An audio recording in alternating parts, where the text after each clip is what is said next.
स्वागत है आप लोगों का हमारे यूट्यूब चैनल पे। देखिए, आज हम हिंदी का प्रैक्टिस सेट नंबर 3 करेंगे, जो कि बहुत ही महत्वपूर्ण है। और ये यूपी ट्रिपल एस सी पेट और पेट के लिए भी है, और सी सेट के लिए भी ये है। और साथ में यूपीएसआई वाले भी इसे देख सकते हैं। इसकी हम लोगों ने डिजाइन ऐसी की है, जो हिंदी तो हिंदी ही है, चाहे आप सी सेट में कर लीजिए, चाहे एसआई में कर लीजिए, चाहे पेट में कर लीजिए, ग्रामर वही है, आएगी वहीं से। देखिए, मैंने आपको जैसा कि बताया है, यहाँ पर हिंदी रटाई नहीं सिखाई जाती है। प्रतिदिन एक वीडियो आता है। नए लोग सिर्फ 15 दिन देखें, उनको समझ में आने लगा। कुछ ना करें, सिर्फ वो देखें, उनको समझ में आएगा, बिल्कुल आएगा। परीक्षा कहीं की हो, हिंदी यहीं की हो। यदि आप लोगों ने चैनल सब्सक्राइब नहीं किया है तो इसको सब्सक्राइब कर लें, जिससे कि नए नए वीडियो आपको देखने को मिलते रहें। इसकी इस क्लास की खास बात कि इसमें हम लोग डिस्क्राइब बहुत ही अच्छे से करते हैं। अब पूरा जिस पर भी टॉपिक आ जाता है, उस टॉपिक को अच्छे से डिस्क्राइब करते हैं तथा उसको समझते हैं। यहाँ पे क्वेश्चन नंबर ऑफ क्वेश्चन नहीं देखने को आपको मिलेंगे, लेकिन हाँ, उसी को जब आप करोगे ना, तो एक सवाल में कम से कम 5 से 6 क्वेश्चन हम लोग तैयार करवाते हैं। क्वेश्चन होंगे 10, स्लाइडें अगर हमारी 10 होंगे, टॉपिक अगर आपसे 10 क्वेश्चन पूछे, 10 में से कम 60 से 70 क्वेश्चन यहाँ से आपके तैयार होते रहेंगे। तो आप कम क्वेश्चन को मत देखिएगा। चलिए हम लोग स्टार्ट करते हैं। अच्छा, एक चीज और है, कल एक मुझसे गलती हुई थी, वो सुधार लीजिए। कल हम लोगों ने देवता का पर्यायवाची देख बताया था। एक देवता का पर्यायवाची लिखिए क्या क्या होता है, ये बताते हैं गलती क्या होती है। एक तो होता है देवता का पर्यायवाची गीरवाण, ठीक है। दूसरा होता है अजर, एक होता है अमर, और एक होता है आदित्य, ठीक है। फिर मैंने आपको एक लिखाया था राक्षस का पर्यायवाची, जिसमें मैंने आप ही से पूछा था कि राक्षस का क्या होता है, तो मैंने उसको आपको बताया था आदित्य, जो कि राक्षस का नहीं है।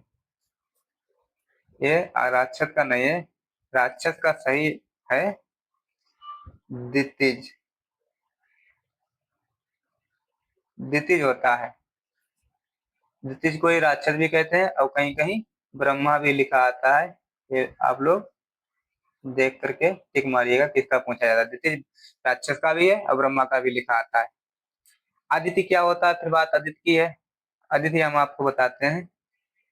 आदित्य होता है देवताओं, आदित्य कौन सी, देवताओं की माता श्री, ठीक है। इसको आप लोग जहन में बैठा लीजिएगा बिल्कुल सही से। चलिए अब हम लोग स्टार्ट करते हैं अपना क्वेश्चन। देखिए, निम्नलिखित में से एक कारण करण कारक में विभक्ति चिन्ह का प्रयोग हुआ है। करण कारक किसमें लगा है, वो चेहरा है। अब सबसे पहले आप मुझे एक चीज बताइए, कारक कारक कितने होते हैं।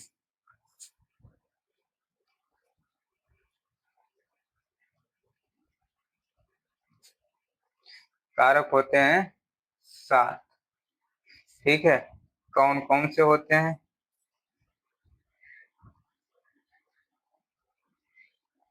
कर्ता कारक, कर्म कारक,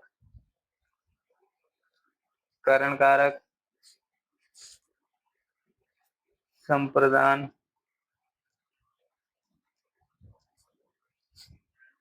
और संप्रदान के बाद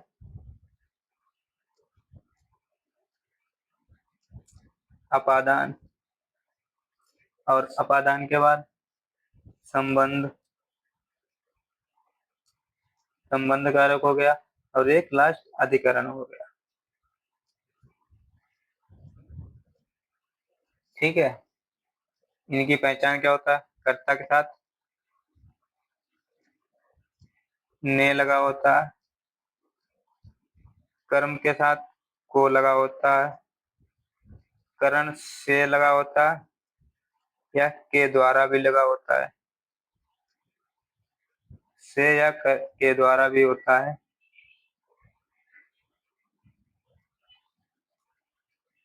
ठीक है। और संप्रदान क्या होता है? के लिए लगा होता है, के लिए। अपादान से अलगाव, से अलग। अपादान का मैंने बताया था 3 जगह होता है। एक, जहाँ पे तुलना हो,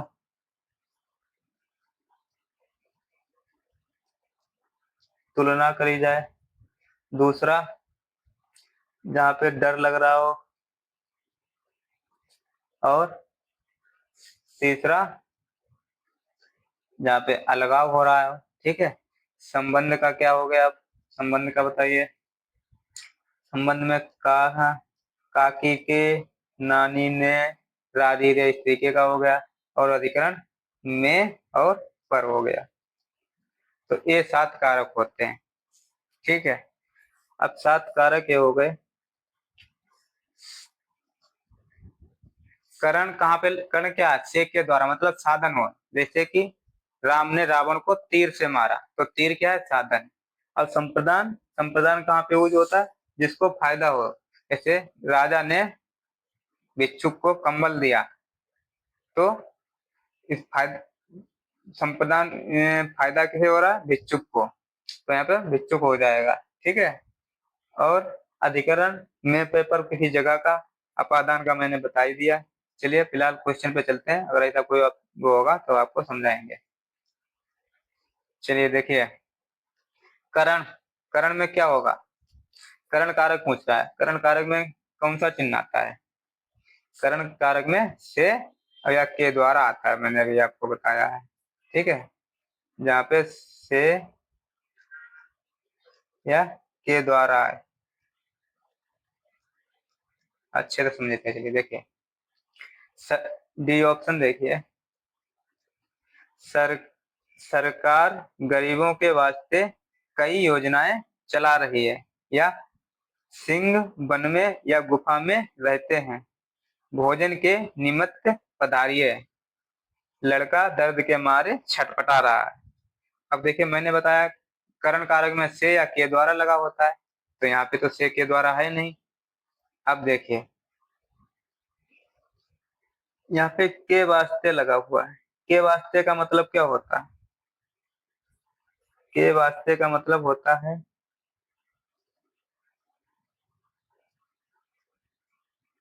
के लिए।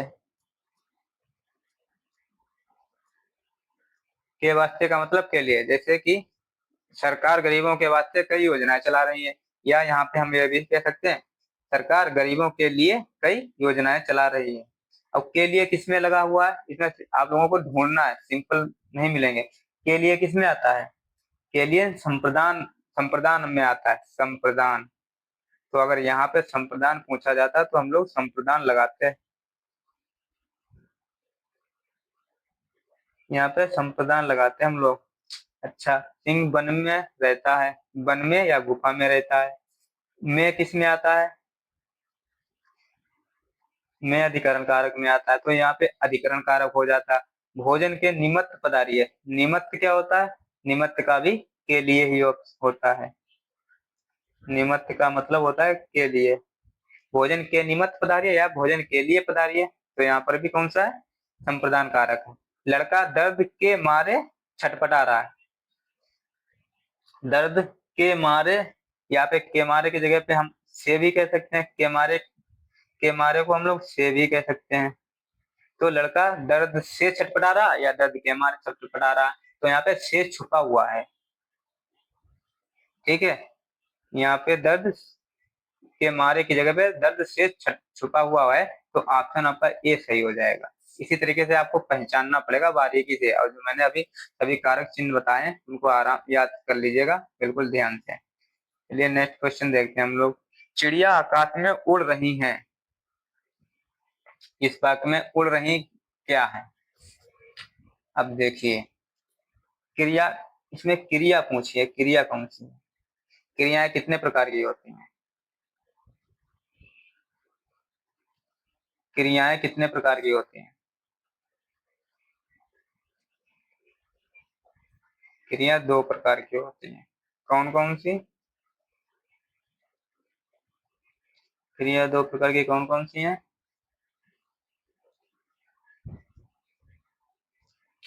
एक हो गई आपकी आकर्मक,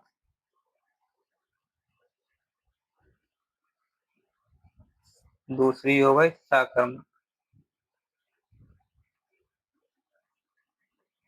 ठीक। आ का मतलब होता है नहीं, कर्म, कर्मक जिसमें कर्म की आवश्यकता नहीं है, कर्म की आवश्यकता। इसको आप लोग ध्यान से समझना, बहुत क्वेश्चन पूछे जाते हैं यहाँ से। कर्म की आवश्यकता ना हो। सकर्मक में क्या है? इसमें सा मतलब सहित, इसमें कर्म की आवश्यकता हो।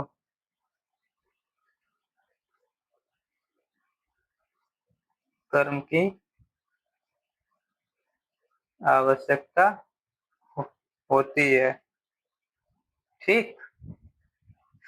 अब कर्म किस पे निर्भर करता है? कर्म हमेशा क्रिया पर निर्भर करता है। कर्म हमेशा क्रिया पर निर्भर करता है। अब देखिए कि हम आपको एक उदाहरण बताते हैं। राहुल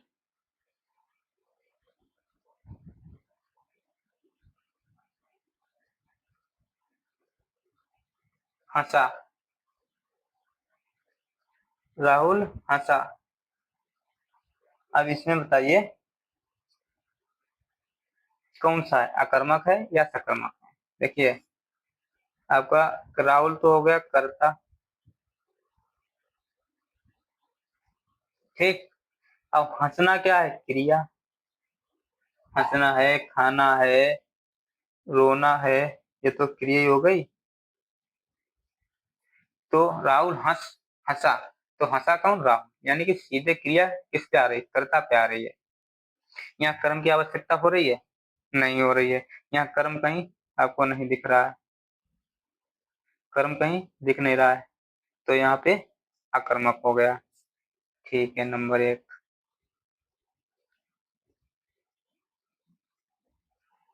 दूसरा,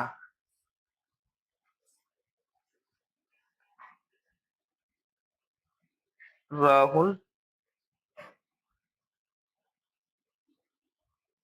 सो रहा है।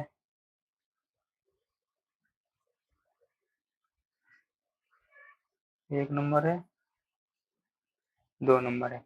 राहुल सो रहा है, यहाँ पे क्रिया क्या है? आप क्रिया पहचानिए। क्रिया यही तो है, और राहुल करता है। ठीक। तो यहाँ पे किसी कर्म की जरूरत पड़ रही है? सो कौन रहा है? राहुल सो रहा है। क्रिया पे पूछो क्या हो रहा है? सो रहा है कौन? राहुल सो रहा है। तो सीधे कर्ता से संबंध है, तो यहाँ पे कर्म की जरूरत नहीं पड़ रही, तो ये भी आपका अकर्मक हो गया। ठीक। अब दूसरा सकर्मक की बात करते हैं। अच्छा,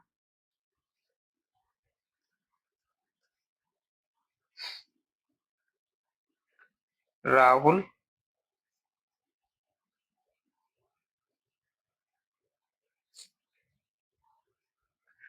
राहुल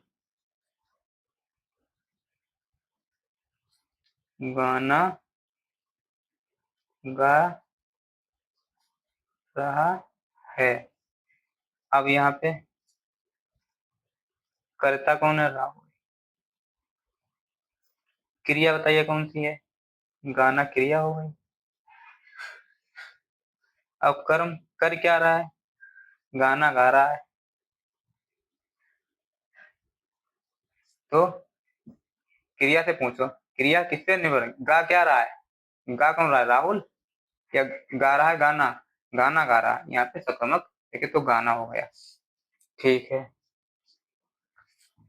अब दूसरा आप लोग बताइए, एक और आप लोग बताइए। अब जैसे कि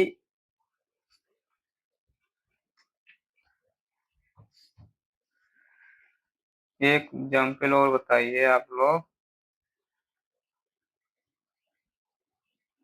राम ने या राहुल ने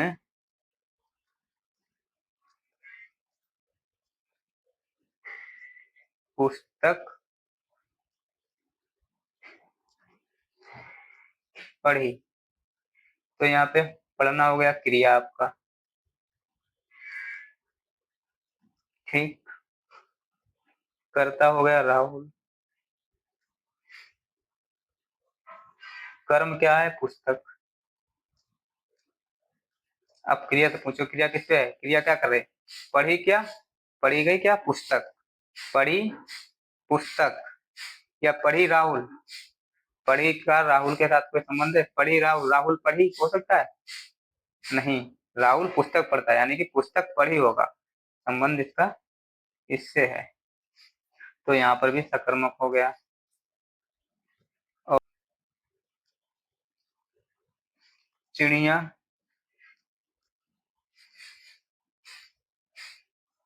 उड़ रही हैं,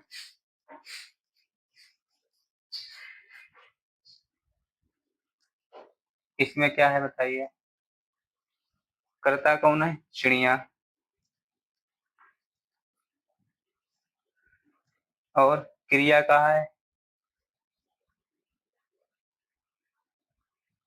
उड़ना। क्रिया तो उड़ना ही हो गई। यहाँ पे कोई कर्म है? उड़ कौन रही है? चिड़िया उड़ रही है। सीधे क्रिया, क्रिया किस पे निर्भर है? कर्ता पे। उड़ कौन रही है? चिड़िया। सीधे चिड़िया का नाम हमारा है, चिड़िया उड़ रही है, यानी कि ये उड़ना चिड़ियों पे निर्भर है, क्रिया कर्ता पे निर्भर है। तो यहाँ पर आकर्मक हो गया।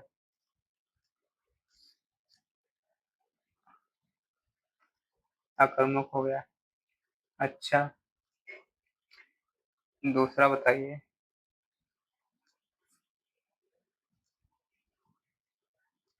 चिड़िया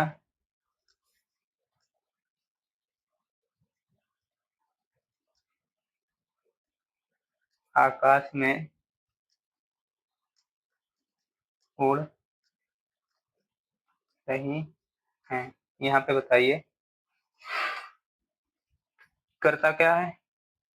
चिड़िया। फिर करता है चिड़िया। क्रिया क्या है? उड़ना। क्रिया हो गई।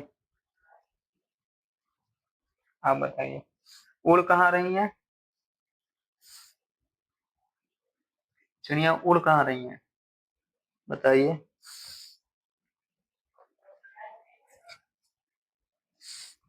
आकाश। आकाश सही होगा? आप लोग बताइए, आकाश सही होगा?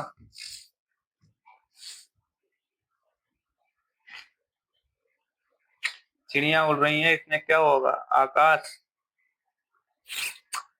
आकाश क्या है? आकाश जो है अधिकरण है। अधिकरण कारक बताया। अधिकरण में पे पर में और पर, अधिकरण में क्या था? में और पर, तो ये अधिकरण हो गया। एक कर्म नहीं है, तो सीधे उड़ना चिड़ियों पर निर्भर कर रहा है।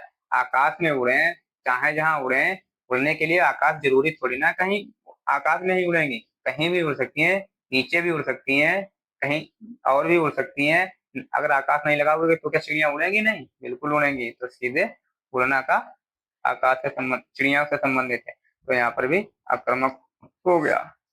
ठीक है, अब चलते हैं हम लोग क्वेश्चन पे। अब आप लोग बताइएगा। चिड़िया आकाश में उड़ रही हैं। उड़ रही हैं क्या है? उड़ रही हैं आक्रामक है। अच्छा, उड़ना के साथ अकर्मक में और क्या क्या आएगा, बस थोड़ा सा एक शॉर्ट ट्रिक देखिए। उड़ना, रोना, सोना, सोना गोल्ड नहीं, सोने वाला सोना, रात में स्लीपिंग। उड़ना, रोना, सोना, ये सभी अकर्मक में आता है। और सकर्मक मैंने आपको बता दिया है। प्रेरणार्थक क्या होता है, मतलब किसी से काम करवाया जाता है, जो खुद ना काम करे, किसी से करवाया। जैसे राहुल ने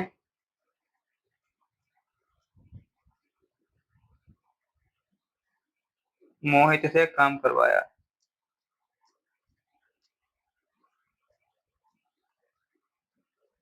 काम करवाया, मतलब राहुल ने खुद ना करके मोहित से करवाया, तो यहाँ प्रेरणा दी है, प्रेरणार्थक हो गया। चलिए आगे चलते हैं, नेक्स्ट क्वेश्चन क्या है।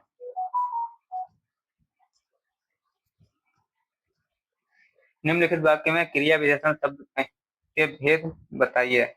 क्रिया विशेषण के, अब क्रिया विशेषण क्या होता है, जो क्रियाओं की विशेषता बताए वही क्रिया विशेषण होता है। क्रिया विशेषण कितने होते हैं, 4 होते हैं। कौन कौन से होते हैं, परिमाणवाचक होता है, कालवाचक होता है, रीतवाचक होता है, संबंधवाचक होता है।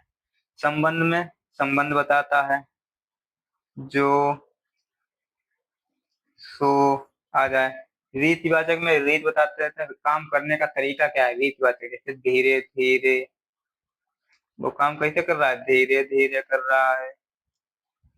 और तेज कर रहा है, ये भी तो एक रीति है।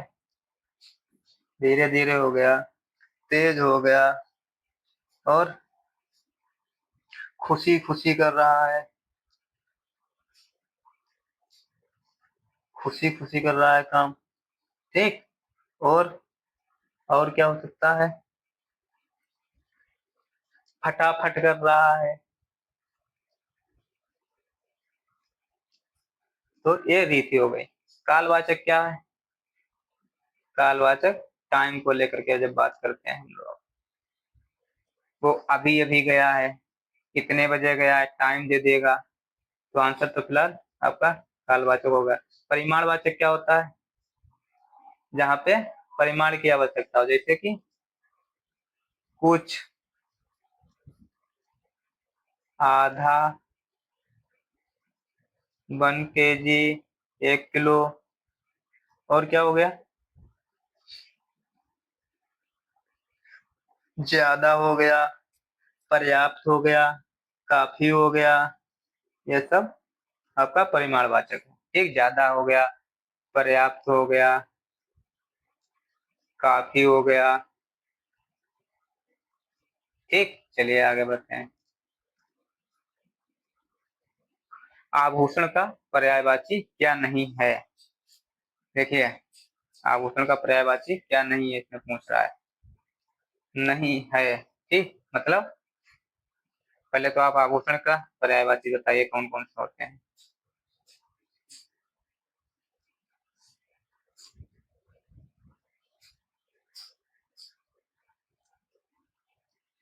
आभूषण,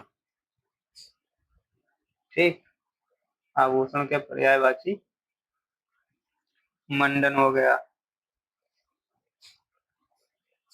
जेवर हो गया, और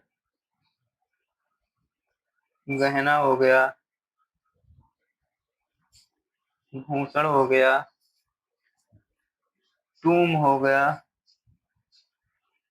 ठीक, इतने तो ये आभूषण के हो गए। और टीका का आप लोग एक चीज और देख लीजिए,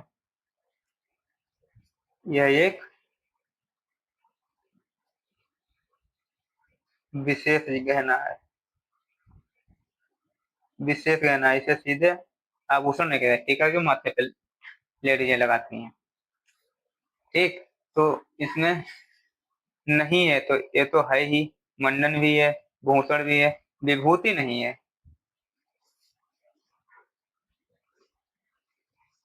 ठीक है, विभूति नहीं है, तो आंसर आपका ए हो जाएगा। ये तो है ही है। ठीक, ये तो आभूषण के हैं, विभूति नहीं है। विभूति किसका होता है, भावुत, भावुत लगाते हो मत्थे पे, वही है। आगे बढ़ते हैं। वह जो आसक्त व गरीब व राग रहित हो, आसक्त या राग रहित हो, मतलब जिसने मोह माया सबको छोड़ दिया हो, राग रहित। निरालंबन, निरालंबन क्या होता है? जिसका कोई सहारा ना हो, सहारा ना हो। निष्काम, निष्काम क्या होता है? जिसे कोई अपेक्षा ना हो,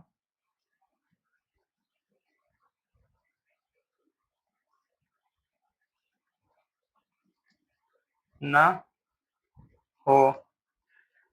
बीत काम कुछ होता नहीं, बीत रहा, आपका आंसर सही है। चलिए आगे बढ़ते हैं। किस शब्द में आ उपसर्ग का प्रयोग नहीं हुआ है?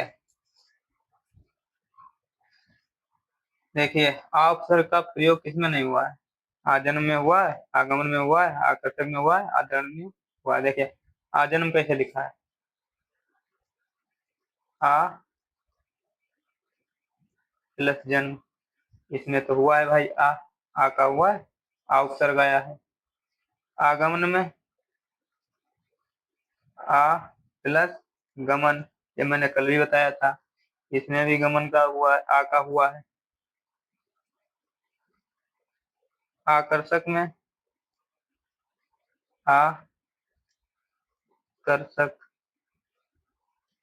कर्षक या कर्षण, इस कर्षण का मतलब क्या होता है? खींचना, ठीक। इसमें भी आ का हुआ है। आदरणीय में, आदरणीय कैसे बना है?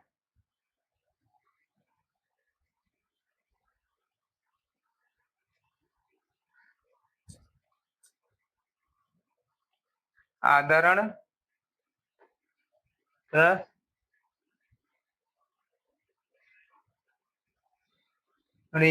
इसमें ई प्रत्यय, प्रत्यय का लगा हुआ है, इसमें प्रत्यय लगा हुआ है ना कि उपसर्ग, तो आपका आंसर ये हो जाएगा। आदरणीय में प्रत्यय का प्रयोग हुआ है। आगे बढ़ते हैं। मीरा ने अर्चना को कलम दे, रेखांकित शब्द में कौन सा कारक है? कारक पूछ रहा है।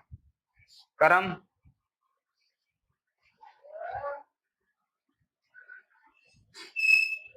क्या है? कर्म कारक है, संप्रदान कारक है, या संबंध है, या करण है? देखिए, करण मैंने बताया था से के द्वारा होता है, इसमें साधन,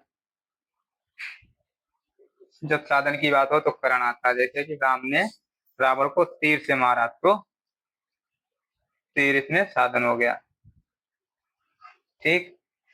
संबंध, इसमें संबंध बताए, तो ये भी नहीं होगा। संप्रदान क्या है? जिसमें किसी का भला हो रहा हो, जैसे कि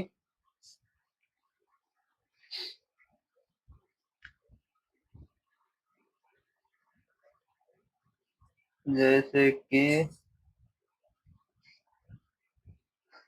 राजा ने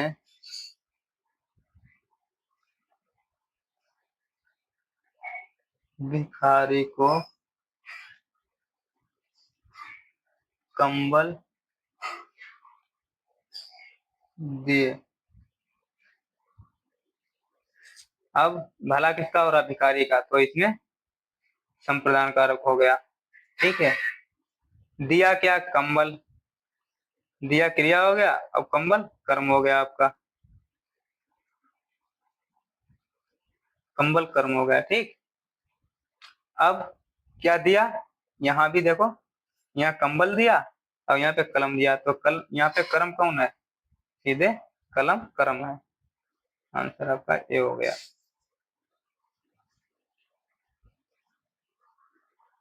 एक इसका उदाहरण और अच्छा देख लीजिए, जैसे कि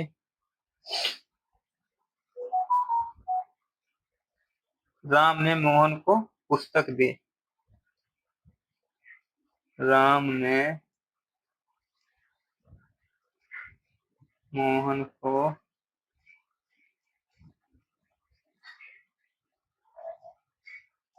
पुस्तक दी। कर्ता बताइए इसमें क्या है? सबसे पहले यही पहचानो। कर्ता हो गया। क्रिया क्या है? देना, ये हो गया। ठीक। फायदा किसे हुआ? मोहन को, तो ये संप्रदान हो गया। जिससे फायदा होता है उसी को संप्रदान कहते हैं। दिया क्या? पुस्तक, ये हो गया कर्म। ठीक। अब दूसरा एग्जांपल देखिए। राम ने मोहन को पीटा। देखिए, राम ने मोहन को पीटा। देखिए कर्म कैसे चेंज होता है। कर्ता कौन है? राम। क्रिया क्या है? पीटना। किसको पीटा? अब देखिए क्रिया किस पर निर्भर कर रही है? मोहन पे। सीधे मोहन पे क्रिया आ गई। यहाँ पे पीटा किसको? मोहन को, तो एक कर्म हो गया। यहीं पे मोहन देखिए संप्रदान था और यहाँ पे मोहन कर्म हो गया, क्योंकि यहाँ पे बीच में कोई कर्म है नहीं। यहाँ पे कर्म पुस्तक थी, यहाँ पे बीच में कुछ कर्म है नहीं, तो सीधे कर्म मोहन बन गया। चलिए नेक्स्ट देखते हैं। आज फूलदान टूट गया, वाच्य में भेद है। बताइए, आज फूलदान टूट गया, वाच्य में भेद है। वाच्य कितने होते हैं? अगर आपसे पूछ ले वाच्य कितने होते हैं तो आप लोग क्या बताओगे? देखिए वाच्य होते हैं टोटल 3। कौन कौन से? कृतवाच्य, कर्मवाच्य, भाववाच्य, ये तो 3 हो गए। कृतवाच्य क्या होता है? जिसमें कर्म कर्ता की प्रधानता हो, कर्ता की प्रधानता हो।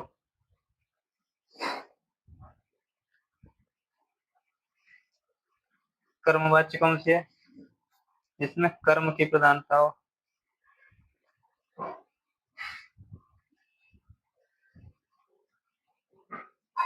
ठीक। अब भाववाच्य क्या है? जिसमें क्रिया की प्रधानता हो।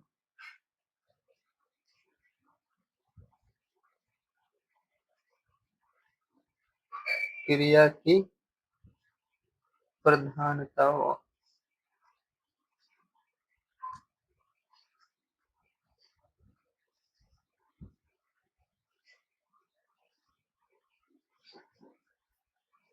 कृतवाच्य का एक उदाहरण देखिए। कृतवाच्य का उदाहरण देखिए। राम पुस्तक पढ़ता है।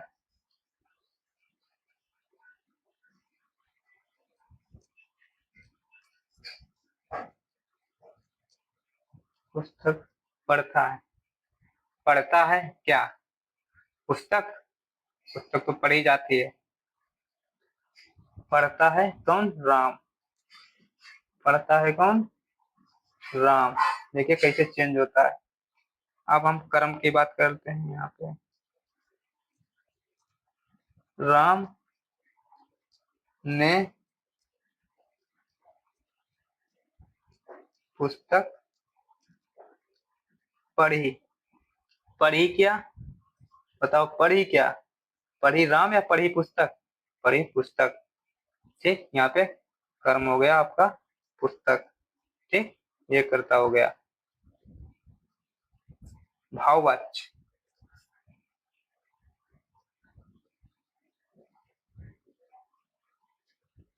भाववाच्य में क्रिया की प्रधानता होती है, जैसे कि मुझसे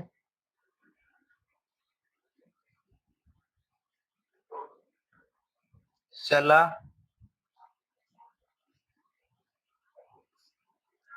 नहीं जाता।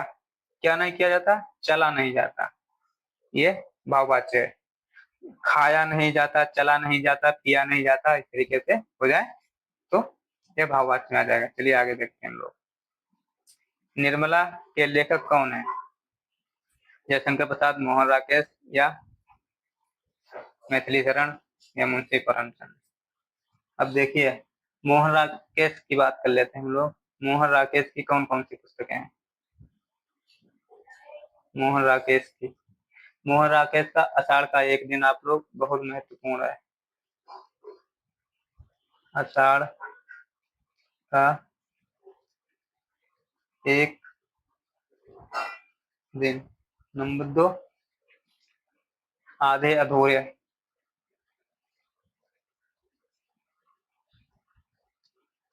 आधे अधूरे।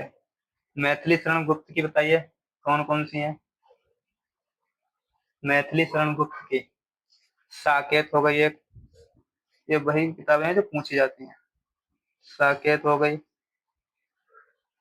यशोधरा हो गई, साकेत हो गई, यशोधरा हो गई, और भारत भारती हो गई, और एक जयद्रथ वध है। भारत भारती, एक जयद्रथ वध है। जयद्रथ वध। ठीक। अब प्रेमचंद जी की, चलिए जयशंकर प्रसाद की बताइए। जयशंकर प्रसाद की बहुत कामायनी हो गई है, इसका नाम आप लोगों ने सुना ही होगा। आंसू हो गई, झरना हो गई, और लहर हो गई। लहर के बाद इरावती हो गई। इरावती यहाँ लिख लीजिए।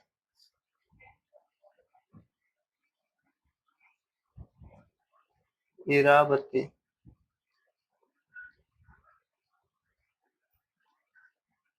एडजस्ट कर लीजिएगा आप लोग। इरावती हो गई। निर्मला के लेखक कौन है? मुंशी प्रेमचंद।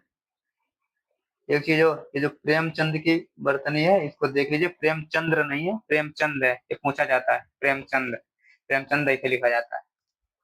चलिए आगे देखते हैं। निम्नलिखित में से कौन सा शब्द दोनों वचनों में समान रहता है, मतलब एक वचन और बहुवचन? देखिए, नदी, नदियों भी हो सकता है, सरकार, सरकारें भी हो सकता है, सखी, सखियां भी हो सकती हैं। चाकू, चाकुए नहीं होगा, हमेशा चाकू ही रहेगा। ये ऑप्शन सही है। इसके साथ और क्या है? देखिए, जो हमेशा दोनों वचन में प्रयोग होता है, एक सरसों हो गया, पानी हो गया, दूध हो गया, फल हो गए, फल हो गए, हाथी और शेर। ये हमें, हाथी और शेर, ये हमेशा दोनों वचनों में प्रयोग किए जाते हैं, याद रखना आप लोग। चलिए आगे बढ़ते हैं। निम्नलिखित में से कौन सा पश्च स्वर है? आप स्वर कितने होते हैं? चलिए फटाफट से बात कर लेते हैं स्वर की। एक होता है अग्र स्वर, एक होता है मध्य स्वर, एक होता है पश्च स्वर। पश्च स्वर, उदाहरण मेरे साथ बोलिए।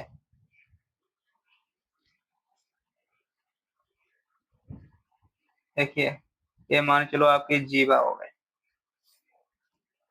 तो इधर से मान चलो ये हो गया अग्रभाग, ये हो गया मध्य भाग, ये वाला, और ये हो गया पश्च भाग, ये हो गया पीछे वाला। ठीक है। अग्रभाग में क्या आएगा? देखिए, छोटी बोलिए ई, मेरे साथ बोलिए ई, फिर ई, ई, ई, ए, और ए। इसमें कौन सा जुबान डोल रही है? ई।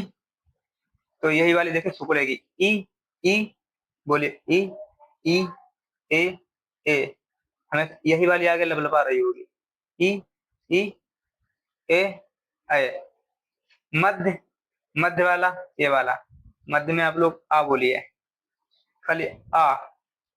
तो ये वाला आ, आ बीच में यहाँ पे गड्ढा पड़ रहा होगा, आ, आ।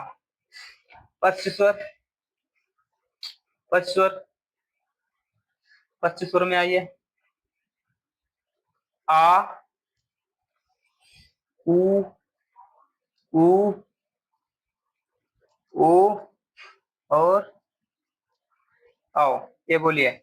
आ, देखिए पीछे कुछ जबान जा रही होगी। आ, ऊ, ऊ, ओ, आओ।